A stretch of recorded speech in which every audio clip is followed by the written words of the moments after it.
Assalamualaikum warahmatullahi wabarakatuh. Bismillahirrahmanirrahim. Alhamdulillahil wahidil qahhar al-azizil ghaffar mukawwiril laili 'alan nahar. Wassalatu wassalamu ala sayyidina Muhammad sayyidil mukhtar wa ala alihi wa ashabihil akhyar. Amma ba'du. Hadirin jamaah salat subuh rahimakumullah.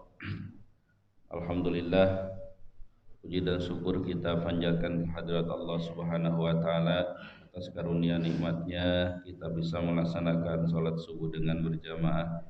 Mudah-mudahan segala amal ibadah yang kita laksanakan senantiasa diterima oleh Allah Subhanahu wa taala. Amin ya rabbal alamin. Salawat dan salam semoga tercurah atas Nabi kita Nabi besar Muhammad sallallahu alaihi wasallam. Hadirin kaum muslimin rahimakumullah. Sebelum melanjutkan bacaan kitab Awwalul Marrah At-Tadabburul Quran,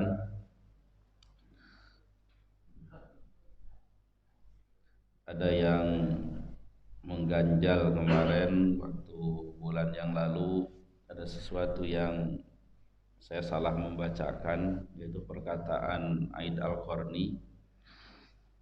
Di lengkapnya itu, di dunia ini ada surga. Barang siapa ketika di dunia tidak bisa memasukinya, maka dia tidak akan pernah masuk surga akhirat. Surga dunia itu adalah zikir kepada Allah, taat kepadanya, selalu berusaha dekat dengannya dan merindukannya. Kemarin saya menyebutnya bukan surga tapi kesenangan kalau tidak salah. Itu tulisan Aid Al-Qarni. Ini kemarin jadi renungan ya bagi kita semuanya. Kenikmatan dunia itu hanya ibarat kalau istilah Mustafa Lutfi Al-Manfaluti itu kalamahatil barqi fi dzulumatil lail, seperti kilatan petir pada waktu malam hari. Ini kenikmatan dunia, hanya sebentar-sebentar saja. Seperti enaknya makan, itu kapan? Yaitu waktu lapar. Enaknya minum ketika haus. Dan enaknya itu hanya sebentar-sebentar saja. Sebentar saja. Tapi yang nikmat yang tanpa batas, itu surga di dunia ini yang untuk renungan untuk kita semuanya, yaitu zikir kepada Allah, taat kepadanya, selalu berusaha dekat dengannya dan merindukannya. Jadi artinya bagaimana kita bisa menikmati kedekatan diri kita dengan Allah di dunia ini. Bagaimana supaya zikir kita itu betul-betul dinikmati, Salat itu betul-betul dinikmati. Katakanlah salat, bagaimana saya sudah menyampaikan bagaimana salatnya Rasulullah sallallahu alaihi wasallam, riwayat Hudzaifah, di mana satu kali berdirinya saja baca Al-Baqarah, Ali Imran sama An-Nisa, satu kali berdirinya. Nah, ini bagaimana bisa menikmati seperti itu, bisa menikmati seperti itu. Makanya mungkin selalu diingatkan ketika sholat, bagaimana sholat itu agar menjadi sebuah bukan lagi kewajiban, tapi kebutuhan kita menikmati sholat. Ibaratnya kalau masa muda yang merasakan romantis itu bagaimana merasakan berduaan dengan kekasih, dengan pacar. Nah, itu merasa nikmat begitu. Dan itulah sholat orang yang khusyuk, Sering saya sampaikan juga di sini, kemarin juga saya sampaikan, karena sholat ini ibadah yang paling pokok dalam Islam. Ada yang menyebutkan sholat itu ibarat kepala dalam tubuh. Jadi kalau orang tidak ada tangan itu masih bisa ke sana kemari, tidak ada kaki pun masih bisa ke sana kemari. Tapi belum ada cerita orang nggak ada kepala jalan-jalan, nggak ada. Itu ibaratnya sholat, ya, sholat. Eh, karena ibadah yang lain katakanlah haji itu kan hanya bagi yang mampu, tidak semua umat Islam bisa melaksanakannya.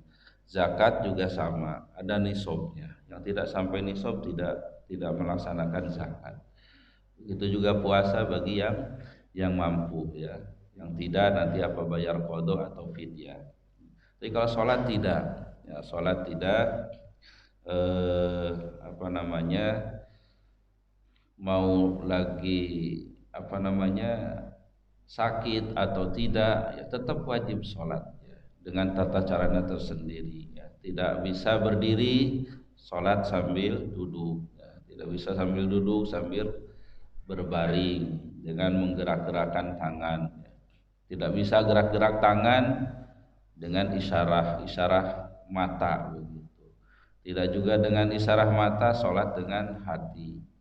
Tidak juga dengan hati ya disolati ya, atau mati.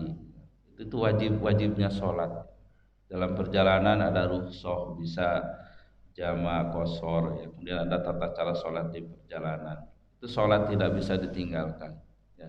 Ini identitas utama umat Islam itu sholat ya, sholat.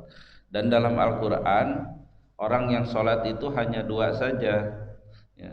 Kalau dalam surah Al-Mu'minun ya, qad aflahal mu'minun alladzina hum fi sholatihim khashi'un ya.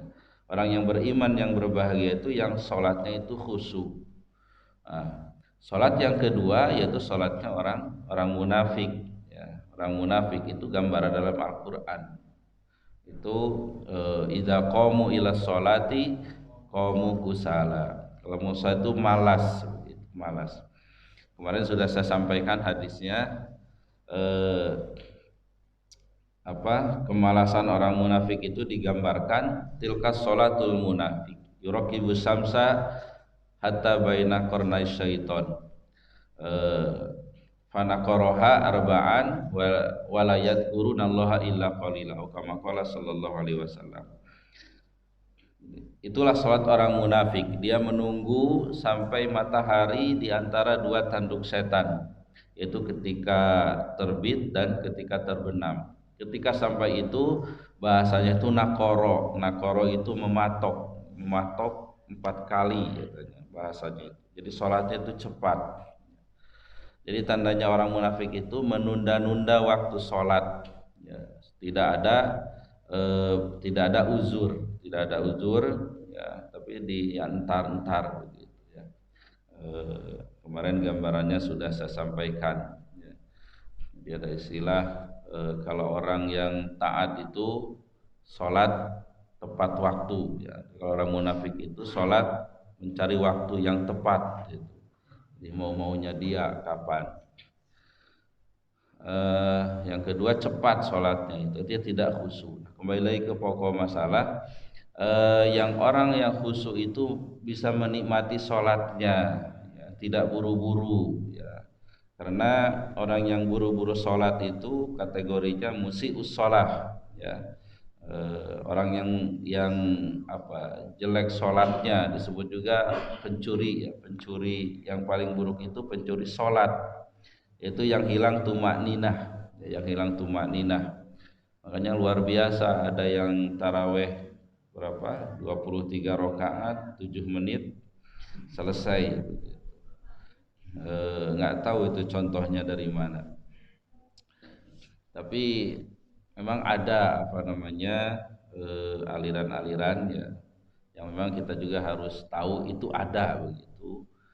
Pokoknya saya ini sudah menjiwai sholat katanya, sudah ingat kepada Allah, menjiwai sholat cepat pun tidak masalah begitu. Itu tuh ada torikohnya ya. Tapi Rasul Shallallahu Alaihi Wasallam yang paling dekat dengan Allah tidak mencontohkan seperti itu. Ya contoh kita adalah Rasulullah Shallallahu Alaihi Wasallam. Sallu kama raaitumuni usolli. Salatlah seperti kalian melihat aku salat. Kita tidak bisa melihat Rasul salat.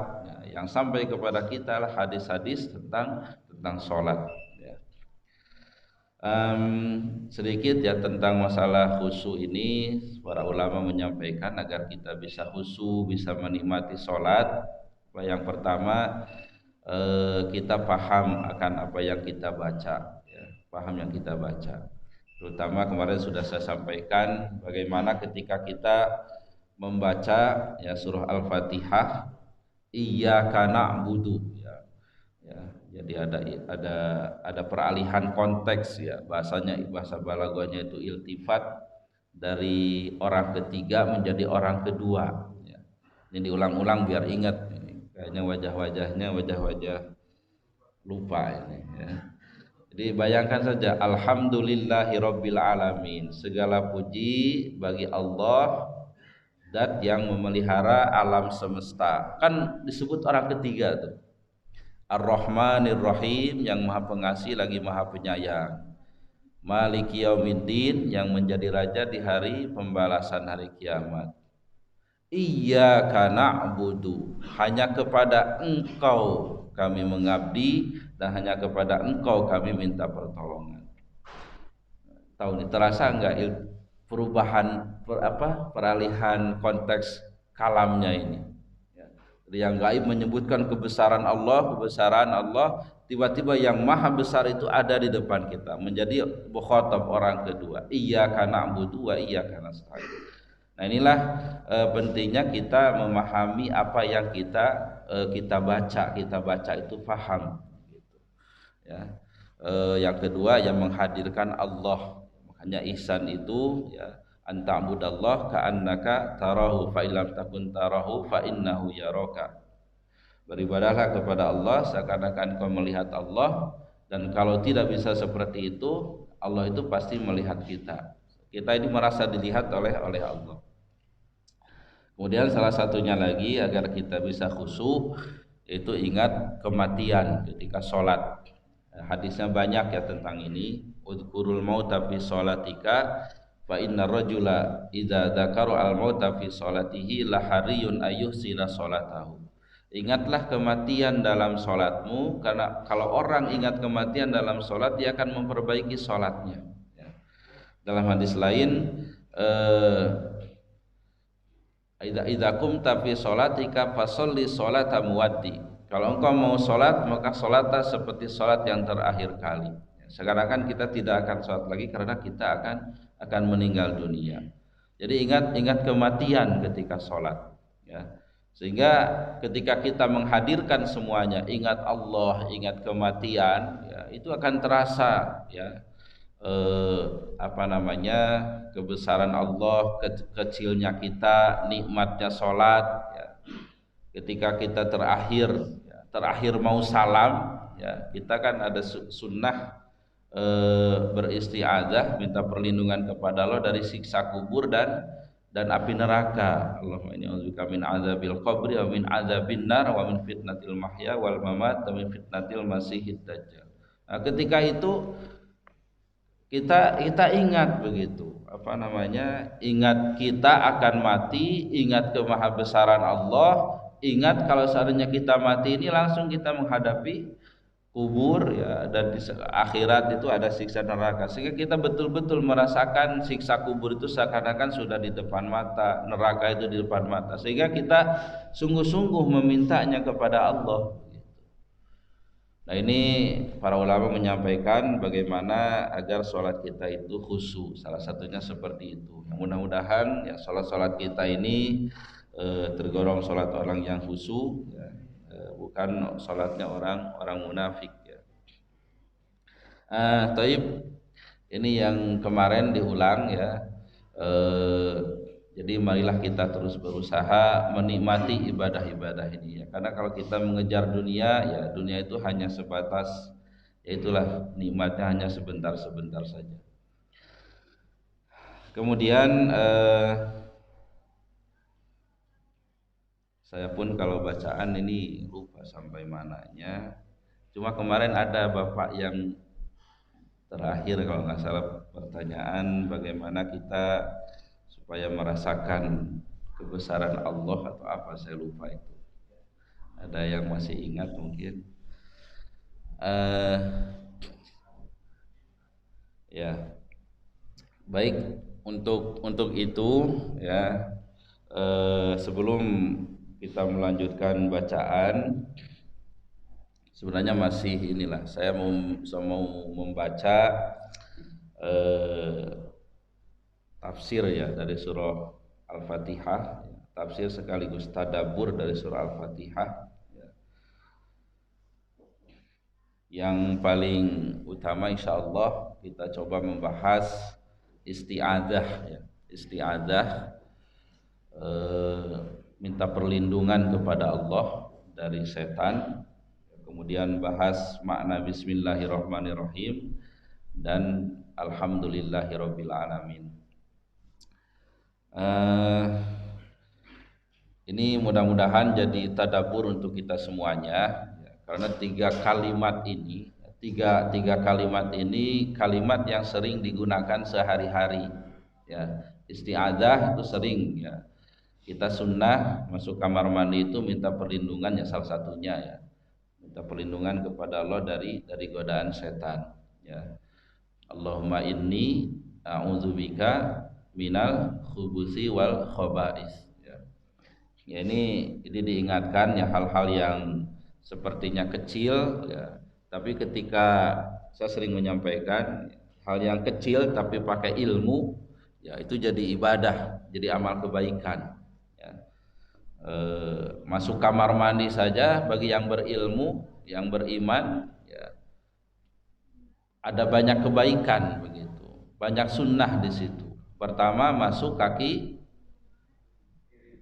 kiri, kemudian baca doa tadi ya, kemudian buang air kecil atau intinya buang kotorannya jongkok ya.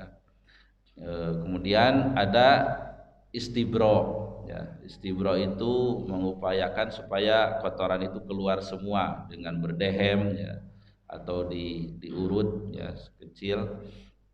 Itu sudah apa namanya, 4 ya. Kemudian keluar kaki kanan, kemudian baca doa ya, alhamdulillahilladzi adzhaba anil adza wa afani. Udah berapa kebaikan? Ada 6 kebaikan kurang lebih ya. Begitu juga minum sama ya, yang pakai ilmu itu jadi kebaikan ya.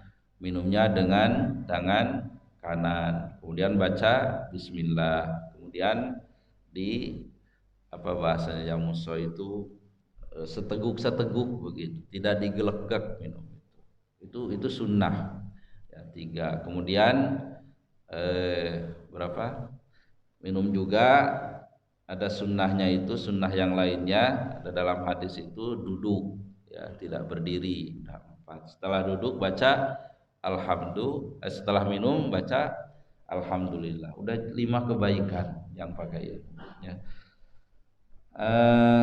Kita coba memahami apa yang kita baca dengan merenungi maknanya ya, dengan merenungi maknanya. Yang pertama isti'adzah ya, a'udzubillahi minasyaitonirrajim. Dalam isti'adzah ini yang dikaji biasanya itu 2 ya, yaitu iyadzatullah, perlindungan Allah, dan yang kedua bahasan tentang setan ya. Mengenai perlindungan Allah ini, nah kita akan mencoba mentadaburi ya, merenungi bagaimana Allah melindungi makhluknya di dunia ini ya.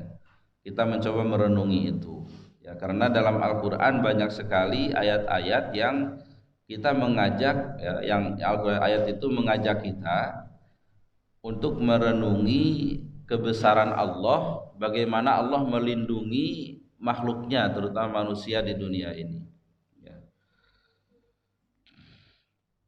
Nah ini juga apa namanya, sekaligus melupakan tafakur, ya, tafakur, merenung, ya. Karena ada dalam hadis, ya, sebuah hadis, tafakkaru sa'ah khairun min ibadati sittina sanah, atau kama qala sallallahu alaihi wasallam. Ya, tafakur sesaat, ya, itu lebih baik daripada ibadah 60 tahun. Nah, ini banyak ulama yang memberi penjelasan, ya, artinya ketika seseorang itu melihat, ya, tanda-tanda kebesaran Allah dan yakin, ya, akan kebesaran Allah, nah itu lebih baik daripada ibadah tapi hatinya lupa, hatinya tidak hatinya itu lalai, ya, begitu, tidak ingat kepada Allah. Nah, coba kita mentafakuri yang pertama, ya, yang pertama mengenai perputaran, ya, perputaran bumi mengelilingi dirinya sendiri, ya. Apa dalam istilah fisika itu berputar pada porosnya, ya, ya, rotasi itu kan kalau nggak salah mengelilingi matahari, ya, revolusi. Ya udahlah, nanti saya juga lupa itu. Intinya semua ilmuwan sepakat, ya, bumi itu berputar mengelilingi dirinya sendiri, ya. Nah, apa yang terjadi ketika belahan bumi yang menghadap ke matahari itu terjadi siang, yang membelakangi matahari itu malam, ya, malam. Nah, kita diajak merenung dalam surah Al-Qasas ayat 71 dan 72. A'udzu billahi minasyaitonir rajim. Qul ara'aitum in ja'alallahu 'alaikumul laila sarmadan ila yaumil qiyamah man ilahun ghairullahi ya'tikum bidiyain afala tasma'un. Katakanlah Muhammad, bagaimana pendapatmu jika Allah menjadikan untukmu malam itu terus-menerus sampai hari kiamat? Siapakah Tuhan selain Allah yang akan mendatangkan sinar terang kepadamu? Apakah kamu tidak mendengar? Ayat 72-nya, Qul ara'aitum in ja'alallahu 'alaikumun nahara sarmadan ila yaumil qiyamah man ilahun ghairullahi ya'tikum bilailin taskununa fi afala tubsirun. Katakanlah Muhammad, bagaimana pendapatmu jika Allah menjadikan untukmu itu siang terus-menerus sampai hari kiamat? Siapakah Tuhan selain Allah yang mendatangkan malam hari di mana kamu bisa menenangkan diri di malam hari tersebut? Afala tubsirun, apakah kamu tidak melihat? Ayat ini banyak sekali, ya, maknanya kalau kita tadabburi. Yang pertama, aro'aitum, ya. Aro'aitu itu kan dari ro'a. Ro'a itu artinya apa? Melihat. Nah, dalam bahasa Arab itu melihat itu kadang menggunakan nazoro, kadang juga ro'a. Nazoro itu identiknya ro'a bil ain, ya. Jadi melihat dengan mata. Kalau ro'a, nah, ro'a itu melihat dengan ilmu, ya. Jadi ro'a bil ilmi, melihat dengan ilmu, ya.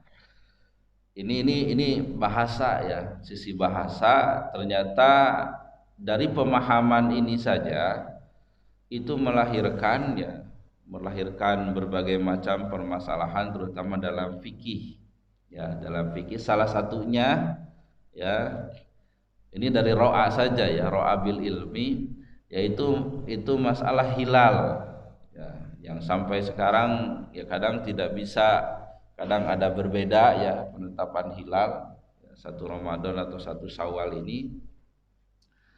Salah satunya itu dari pemahaman kata ro'a itu, karena hadisnya kan sumu liru'yatihi wa abtiru liru'yatihi.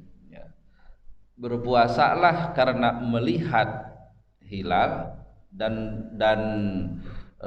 berbukalah karena melihat hilal. liru'yah ro'a. Di sini ro'anya ada apa? Dia ro'a bukan bil ain, tapi ro'a bil ilmi. Nah, sehingga yang berpendapat, karena dalam Al-Quran ya kata ro'a melihat itu dengan ilmu itu kurang lebih hampir 70 sampai 80% ro'anya itu bil ilmi. Ya. Nah, sehingga timbul perbedaan pendapat begitu. Jadi kalau seandainya ilmu sudah menentukan bahwa malam itu hilal ada gitu dengan ilmu, maka berarti sudah masuk bulan tersebut begitu. Dan inilah madhab yang disebut dengan madhab wujudul hilal. Ya, ada hilal. Jadi walaupun baru 1 derajat di atas ufuk mar'i atau bahkan kurang, ya sudah ada gitu. Sudah ada gitu. Nah, pendapat yang lain ya, hilal katakanlah 1 derajat di atas ufuk mar'i itu nggak bisa dilihat walaupun alat secanggih apapun begitu. Nah, inilah madhab yang kedua, yaitu imkanur ru'yah, ya, imkanur ru'yah. Nah, madhab imkanur ru'yah ini ada beberapa konvensi ya yang menetapkan, ada yang menetapkan 4 derajat di atas ufuk, ada juga yang menetapkan 2 begitu, di atas ufuk begitu. Nah, ini kan perbedaan terus menerus ya, sehingga kalau yang jadi masalah itu ketika masih di bawah atau 1 derajat itu yang masalah begitu, sehingga terkadang terjadi perbedaan. Nah, maksud saya ini menyampaikan kita harus maklum dengan kondisi itu ya. Kalau hadisnya sama, hadisnya itu begitu. Sumu li ru'yatihi wa ru'yat. Tapi pemahaman tentang hadis itu bermacam-macam. Salah satunya, nah inilah ro'a bil ilmi. Jadi melihat dengan ilmu. Baik, kembali lagi kepada ayat. Nah, kita diajak ya merenungkan, bukan hanya melihat ya. Bagaimana seandainya malam itu terus menerus. Nah, ini kita diajak berpikir, Jadi jangan melihat saja malam, siang begitu. Tapi kita diajak dalam Al-Qasas ini berpikir, bagaimana kalau saya malam itu terus menerus. Ya, apa yang akan terjadi? Nah, setelah jam 12 ke atas terus begitu, itu akan derajat ya, derajat panas itu akan terus menurun ya, akan terus menurun sehingga 20 derajat sampai 11 terus akan sampai 0 derajat, di bawah 0 derajat. Akhirnya apa yang akan terjadi? Semua akan membeku, tidak ada kehidupan ya. Bahan renungan juga ya untuk kita syukuri di Indonesia ya. Kita derajat hararahnya kisaran 30 ya. Kisaran 30 ini tidak mu'tadil itu menengah lah, tidak terlalu ekstrim begitu. Dingin tidak terlalu dingin ya, panas juga tidak terlalu panas ya.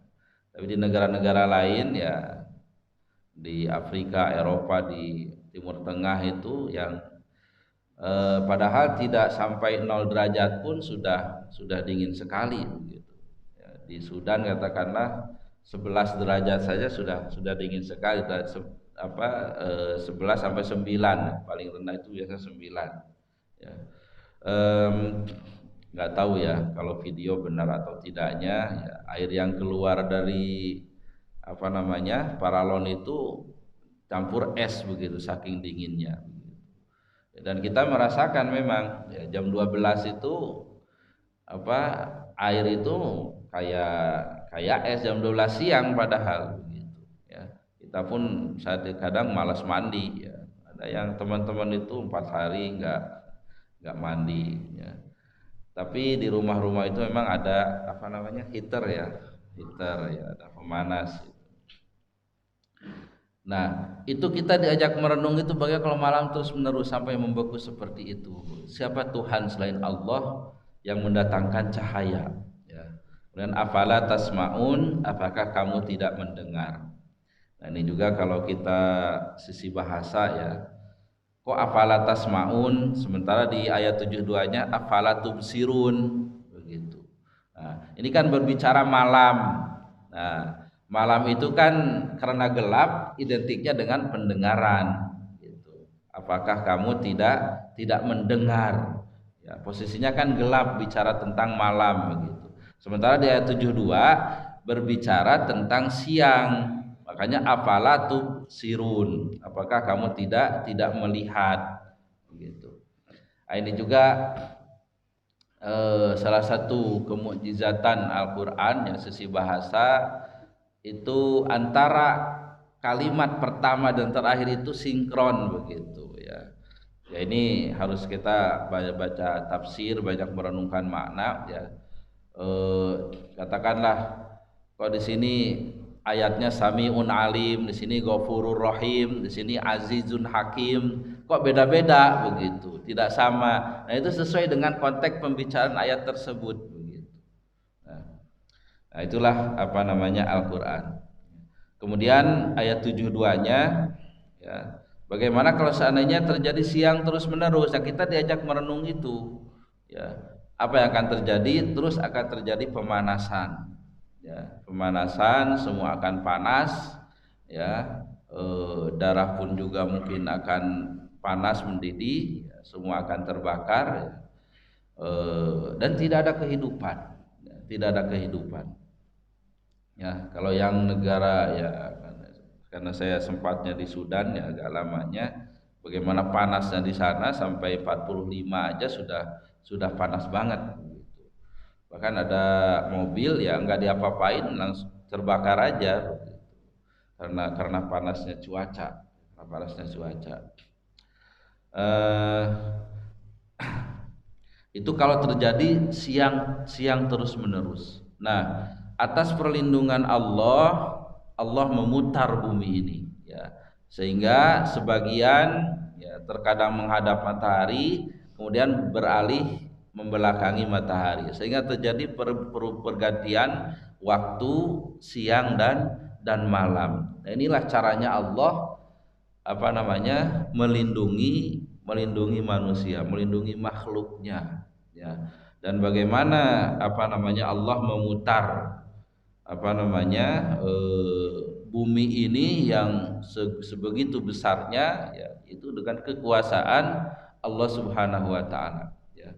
Nanti insyaallah ketika bahas al-alamin itu bisa lebih digambarkan lagi bagaimana posisi bumi ya dengan benda-benda langit lainnya ya, benda-benda langit lainnya. Nah, taib ini yang pertama renungan bagi kita ya.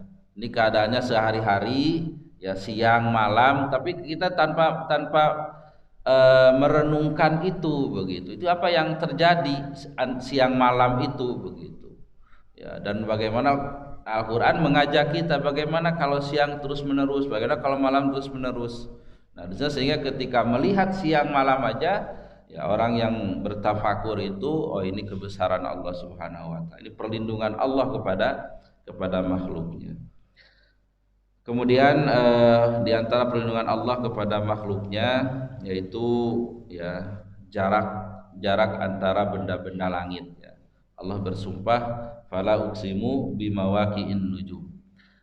Sungguh aku bersumpah dengan letak-letak bintang-bintang gitu. Nah, kalau kita belajar mendalami astronomi ya juga enggak begitu mendalami, cuma baca dikit-dikit saja ya. Ini kan jagat raya ini terdiri dari benda-benda langit ya, benda-benda langit. Ada yang bintang ya, bintang itu yang mengeluarkan cahaya dari dirinya sendiri ya. Kalau bahasa Al-Qur'an itu apa namanya? As-syamsu itu dia ya. Wal qamara nuro. Jalla samsadia wal qamara nuro. Allah menjadikan matahari itu dia.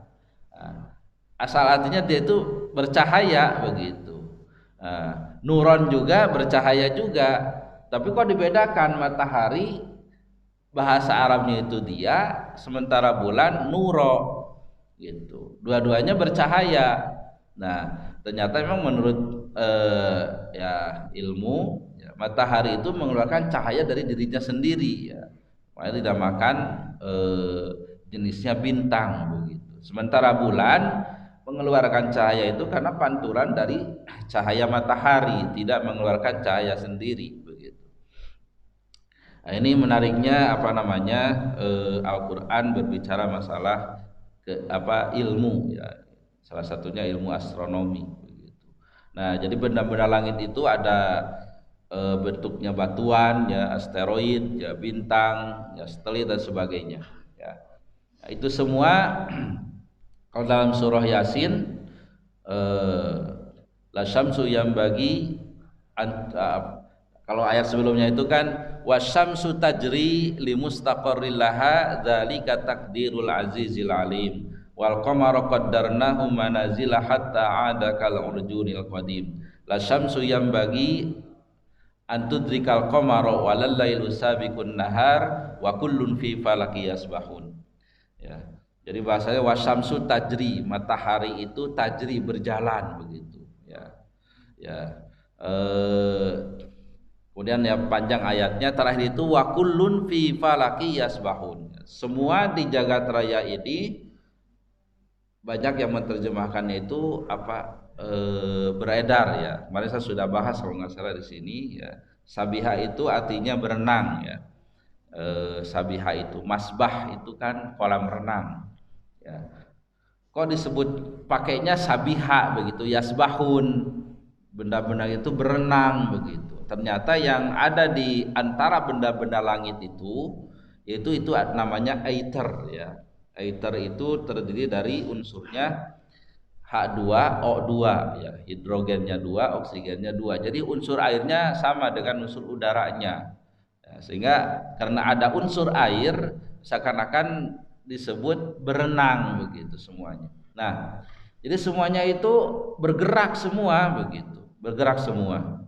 Mungkin yang pernah lihat film apa itu Armageddon Armageddon ya.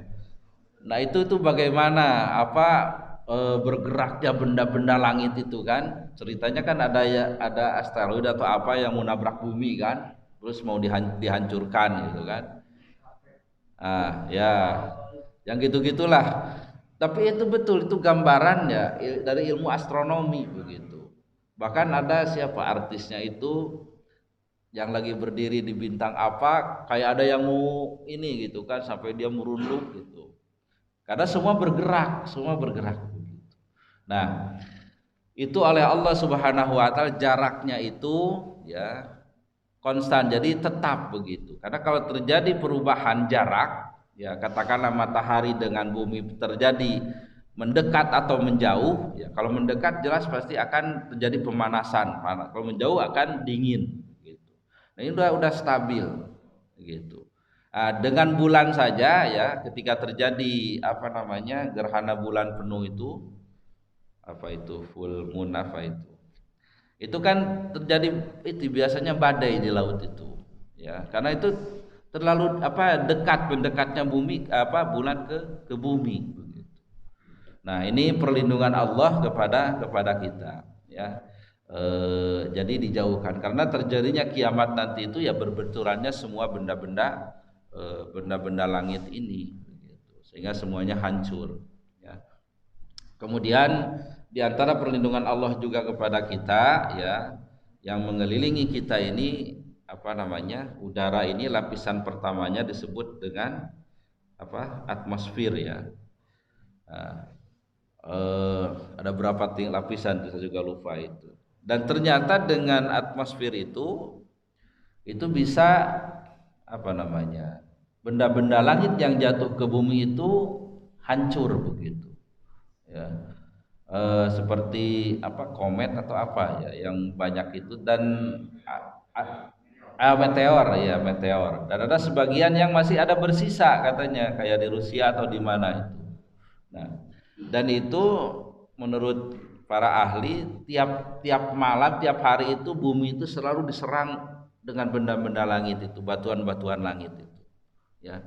Tapi dengan adanya atmosfer ini ya kita terlindungi ya, kecuali ini katanya ada satu malam ya, orang NASA itu menemukan selama setahun ada satu malam yang bumi ini tidak diserang begitu. Dan itulah malam Lailatul Qadar ketika bulan Ramadan ya. Dalam apa namanya? Surah Al-Qadar itu ya, salamun hiya ya. Ya, salamun hiya hatta matla'il fajr. Ya. Hiyanya itu kembali ke mana? Hiyanya itu kembali ke lail, ya, kembali ke malam itu. Dan di situ ada, nah ini lagi ilmu balaghah itu takdimu mahakkuhu takhir. Jadi asalnya itu hiya kan domir dulu, hiya salamun ya, malam itu keselamatan. Tapi dibaca salamun hiya, keselamatan malam itu gitu. Nah, itu menghususkan ya. Jadi adawatul hasri, adawatul qasri hanya malam itu, malam yang selamat itu. Itu maknanya. Ya. Ini kebesaran Allah melindungi kita apa namanya? Umat manusia ya. Kemudian dari udara juga patut kita renungkan apa namanya? Udara yang kita hirup ini ya, oksigen ya, ini kan sesuatu yang paling dibutuhkan ya, paling dibutuhkan oleh kita. Penting dua-duanya penting ya. Pentingan makan nasi beras atau pentingan udara? Lebih penting udara. Dua-duanya ya. Dua-duanya penting. Tapi coba bayangkan, kita nggak ketemu nasi, nggak ketemu makan dari pagi sampai sore puasa, kuat nggak? Kuat begitu. Tapi coba 10 menit nggak ketemu udara, coba tutupi di hidung. Semua yang kuat 15 menit dapat door prize dari nggak bisa begitu, nggak kuat. Nah ini nih apa menunjukkan pentingnya udara ya. Saya dulu pernah disampaikan ya materi tentang udara ini tafakur untuk kita semuanya. Ketika tahun 2008 kalau tidak salah, harga oksigen itu 21.500 per 2,5 menit. Nggak tahu sekarang ya, saya nggak update. Lah? Mungkin lebih mahal ya. Ini yang harga dulu ya, harga dulu. Coba kalau 1 jam berapa? Itu kurang sekitar 516.000. Kalau 1 hari 12.284.000. Yang mau ngalikan silahkan iseng-iseng. Tapi biar cepat percaya aja sama saya. Ya.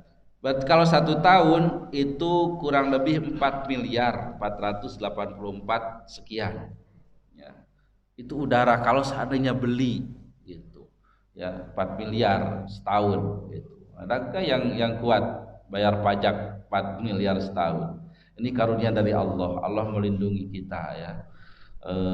Yang dibutuhkan oleh kita itu ya digratiskan oleh Allah Subhanahu wa taala. Kemudian satu lagi apa namanya renungan untuk kita bagaimana Allah melindungi kita yaitu adanya air laut ya, air laut yang asin ya. 5/7 daripada dunia ini adalah lautan ya, 5/7 itu lautan. Kemudian lautan itu kok asin begitu ya. Ada yang apa namanya dalam Al-Qur'an surah Al-Furqan itu digambarkan ayat 53. A'udzubillahi minasyaitonirrajim wa huwal ladzi marajal bahraini hadza 'adzbun furatu wa hadza milhun ujaj wa ja'ala bainahuma barzakha wa hijran mahjura. Dialah yang membiarkan dua laut mengalir berdampingan, yang ini tawar serta segar dan yang lain sangat asin lagi pahit. Dan dia jadikan antara keduanya dinding dan batas yang tidak tembus. Untuk renungan juga untuk kita ya. Yang pertama disebut lautan itu ya lautan yang tawar itu sungai-sungai, danau-danau gitu. Ya, kalau yang asin itu yang lautan lepas itu yang asin. Dan dalam pertemuan itu tidak ada penghalang ya, ada barzakh ya, pemisah ya, itu Allah yang maha kuasa Allah di situ. Jadi yang asin tidak nyebrang, yang atau tidak nyebrang. Nah, kenapa air laut itu asin? Jadi antara fungsinya adalah ya, tiap hari manusia ini kan menghasilkan sampah ya, menghasilkan sampah kotoran dan sebagainya. Coba kita ya, kalau ada air tawar menggenang kemudian dimasukin sampah, apa yang akan terjadi? Busuk. Dan apa yang dihasilkan? Bau busuk. Ya, sehari dua, seminggu dua minggu terus begitu. Ini kan setiap hari mungkin ribuan ton ya, sampah yang dibuang itu. Dibuangnya salah satunya ke laut. Ya. Nah, laut itu ya dengan keasinannya sehingga sampah itu tidak bau. Ya. Tidak bau begitu. Itu salah satu fungsinya. Ya. Coba bayangkan kalau seandainya tidak asin begitu, semuanya tawar, apa yang akan terjadi? Bau semua, udara akan kotor, tidak ada lagi kehidupan. Ya, ini kekuasaan Allah kepada kita ya, melindungi makhluknya yang patut kita renungkan. Ya. Jadi jangan sampai dalam kehidupan kita sehari-hari ini kita hanya memikirkan hal-hal yang kecil ya, hanya makan, minum dan sebagainya ya. Tapi coba kita memikirkan yang jauh dari itu ya, karena Al-Qur'an sendiri mengajak kita merenungi itu. Sehingga ketika kita membaca a'udzubillah ya, aku berlindung kepada Allah, itu udah merasakan kebesaran Allah, bagaimana Allah itu melindungi makhluknya ini.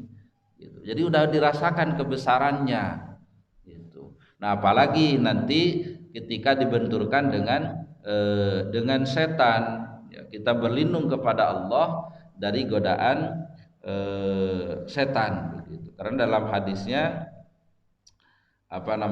setan itu ada dalam hadis asyaitonu yuwaswisu ilal abdi fa idza dzakarallaha khanasa. Ya, setan itu selalu taswis ya. Taswis itu membisikkan yang tidak baik ya kepada seorang hamba, tapi ketika hamba itu mengingat Allah, setan itu khonasa. Khonasa itu il-inqibad wal istighfa, bersembunyi, mengecil begitu. Ya. Jadi tidak disebut saja nama Allah, setan itu tidak tidak punya daya lagi, tidak punya daya lagi. Nah, ini sehingga agar ya yang kita ucapkan itu istilahnya bermakna atau berbobot, sehingga kita merasakan gitu bagaimana kebesaran Allah, menyebut nama Allah sehingga membuat setan itu menjadi mengecil, bersembunyi, takut begitu. Jangan sampai kita yang takut sama setan. Ya, kita menghadirkan Allah, menghadirkan kebesaran Allah setelah kita banyak merenungi kebesaran Allah. Tayyib, ini subuhnya sekarang agak siang ya.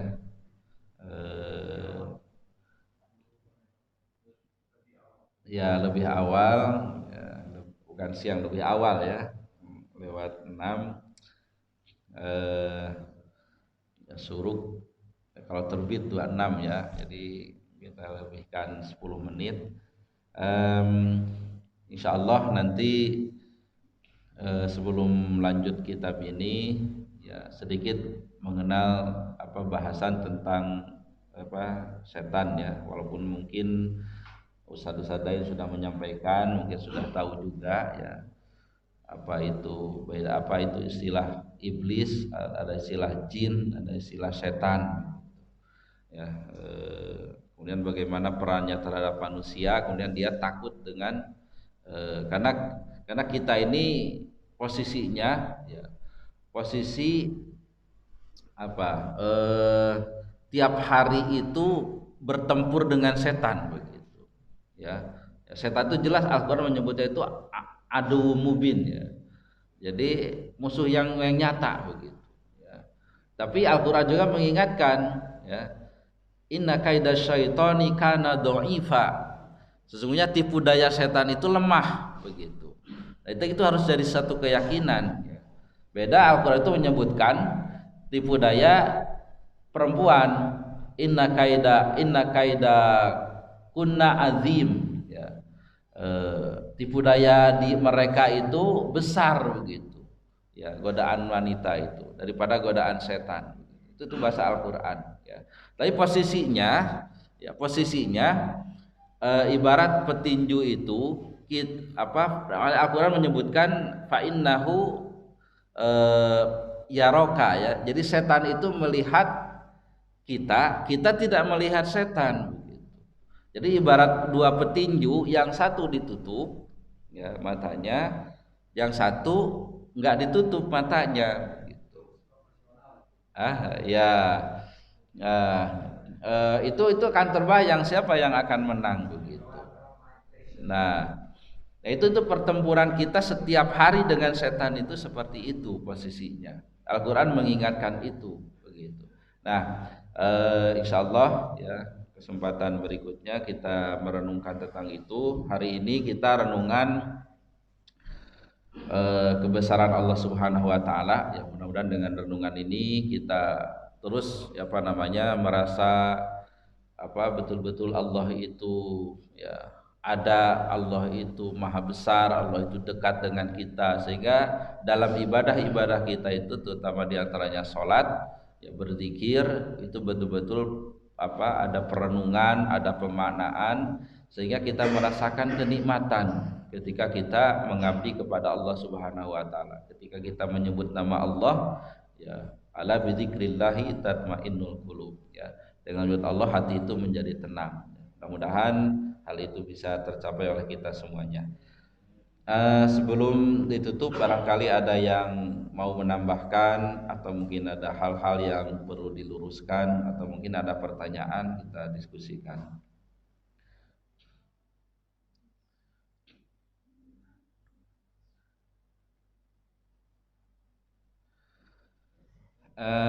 Ini merenung semua, ya, merenung semua.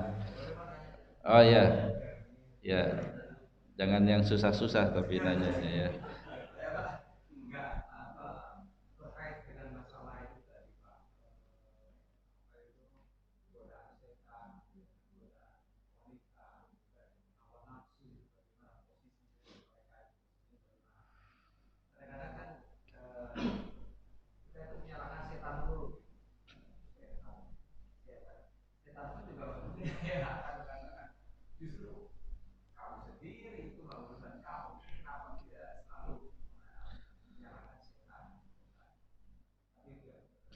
Ya.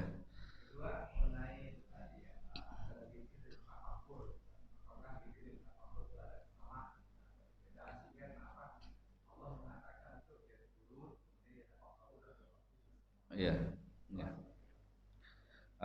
Thayyib, yang pertama, posisi-posisi itu, ya, karena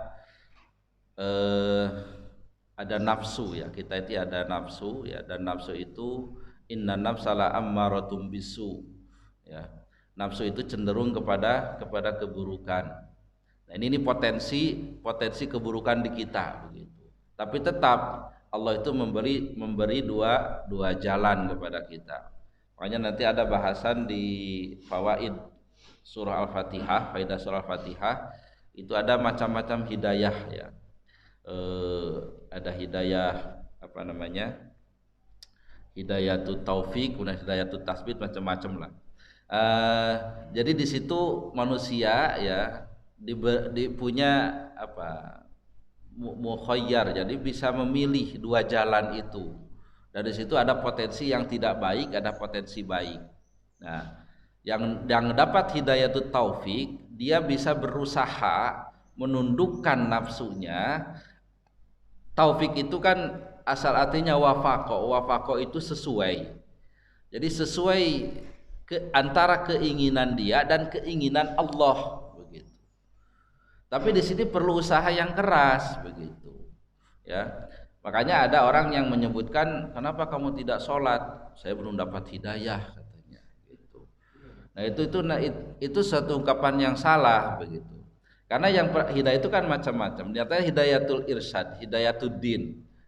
Hidayah pengetahuan, tahu kan udah tahu sholat itu wajib begitu. Itu udah dapat hidayah. Cuma dari hidayatul taufik dia tidak mau berusaha keras mengalahkan nafsunya sesuai dengan keinginan Allah begitu. Harusnya subuh itu bangun, itu keinginan Allah.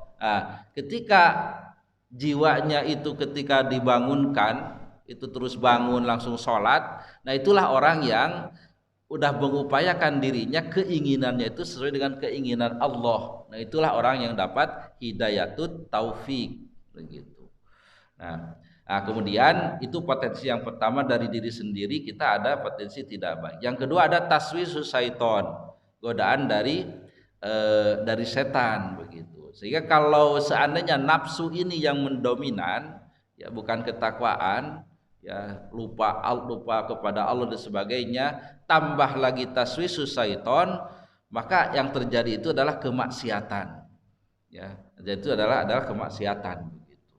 Ya, tapi ketika jiwanya itu, makanya ada istilah jiwa mutmainnah, ya, yang mampu menundukkan hawa nafsunya, kemudian disertai dengan mengingat Allah, dzikir dan sebagainya, sehingga jiwanya sudah istilahnya jiwa nafsu tidak baiknya lemah, setannya juga lemah, maka yang ada itu adalah kebaikan gitu. Ya, karena setan itu setiap apapun, makanya dalam surah Al-A'raf itu akan la'atiyannakum mim baini aidihim wa min khalfihim wa an aymanihim wa an samailihim. Itu bahasanya. Itu la'aqudannahum siratal mustaqim, itu bahasanya. Nanti ada insyaallah bahas panjang lebarnya. Bahasa itu setiap jalan yang benar di situ setan duduk bahasanya. Di situ ada setan. Ya, kita mau sholat digoda dulu, ya nggak usah lah nanti aja. Kita berangkat, wudunya digoda, ya. Ada yang wudunya cepat gitu, nggak ini. Ada juga yang wudu digoda nggak selesai. Ada juga yang begitu. Sholat digoda juga tidak khusyuk. Udah benar khusyuk, ada timbul juga, oh saya di paling baik dan sebagainya. Terus godaan setan itu. Nah makanya mengalahkan setan itu, ya, di samping dengan hidayah tadi, penguatan hidayah taufik, juga dengan ilmu, ya, dengan ilmu. Gitu. Itu tuh untuk mengalahkan pengaruh setan dengan ilmu. Baik, itu posisinya. Nah kemudian adapun godaan-godaan dunia, ya seperti wanita dan sebagainya, yaitu istilahnya ya ujian dari Allah begitu, ujian dari Allah. Ya makanya ada juga yang bertanya kenapa babi diciptakan kalau diharamkan dan sebagainya begitu. Ya kalau kambing aja mana ada ujiannya begitu. Ya ujian untuk dijauhi begitu. Ya itu kan untuk diuji kita ini. Ya thayyib. Mengenai tadi dzikir dan tafakur, ya memang berbeda ya. Dzikir itu menyebut nama Allah, ya. Adapun masalah dzikir ini memang panjang lebar, ya. Apakah cukup dengan hati saja atau dengan lisan gitu. Ya asal hati itu dzikir itu ya mengingat begitu, ya. Kalau memang hatinya sudah kuat mengingat Allah, ya dzikir itu karena harus setiap saat sebenarnya dzikir itu, ya, yaitu dengan hati. Tapi ketika hati ini lemah, belum kuat, maka dibantu dengan lisan gitu, dengan lisan. Dan untuk dzikir ini kan ada dzikir-dzikir yang disebut dzikir muqayyad, ada dzikir mutlak, ya. Kalau dzikir muqayyad itu dzikir yang waktunya tertentu, yang dibacanya juga tertentu. Seperti setelah sholat subhanallah 33 dan seterusnya. Ada yang dzikir itu mutlak, ya, yang tidak tidak ditentukan. Nah itu setiap saat harus dzikir itu, ya. Nah ketika hati kita belum menghadirkan Allah, belum timakninah, maka dengan lisan inilah dibantu, ya. Dan itu susah, itu sulit. Nah, kenapa saya menyebut sulit? Karena kita berdoa minta kepada Allah, ya, Allahumma a'inni ala dzikrika wa syukrika wa husni ibadati. Tiga hal ini sepertinya mudah, tapi kenapa kita diminta pertolongan? Ya Allah, tolonglah aku ala dzikrika, untuk mengingatmu, wa syukrika, dan bersyukur kepadamu, dan bagus dalam beribadah kepadamu. Yang tiga ini sulit, makanya kita minta pertolongan Allah begitu. Ya. Walaupun kita lisan kadang berdikir, sholat, baca, tapi hati lupa begitu. Ya, hati tidak ingat Allah begitu. Ya, wallahu alam apa dapat pahala atau tidak, yaitu kita serahkan kepada Allah. Tapi idealnya memang lisan dan hati itu berpadu dalam mengingat Allah. Ya. Adapun masalah tafakur, yaitu artinya menggunakan akal, ya, berpikir dan sebagainya. Makanya ada tadi hadisnya tafakkaru, sa'ah itu bertafakur, satu saat itu lebih baik daripada ibadah 60 tahun, ya. Walaupun hadisnya mungkin masih perdebatan sahih atau tidaknya, tapi ketika orang itu menggunakan akalnya untuk tafakur, merenungi kebesaran Allah, makanya ada perintah tafakkaru fi khalqillah wala tafakkaru fi dzatillah. Berpikirlah dalam makhluk ciptaan Allah, jangan mentafakuri zat Allah begitu. Ya. Nah, orang yang mentafakuri kemudian berhasil merasakan kebesaran Allah, ya, merasakan kekerdilan dirinya, yaitulah orang yang berhasil dalam tafakurnya. Sehingga pantas orang yang begitu, ya, lebih baik daripada ibadah sholat berpuluh-puluh kali tapi tidak menghasilkan tidak merasakan kebesaran Allah, tidak merasakan kekerdilan dirinya, tidak khusyuk dalam sholatnya. Ya, lebih baik yang tafakur begitu. Bukan berarti enggak usah sholat terus tafakur aja. Jangan juga salah paham itu, ya. Karena ada juga thariqah yang begitu itu. Pokoknya udah sampai kepada Allah enggak perlu lagi sholat katanya. Nah, Rasul aja yang paling dekat dengan Allah sholat terus begitu. Mau siapa yang dicontoh? Ya.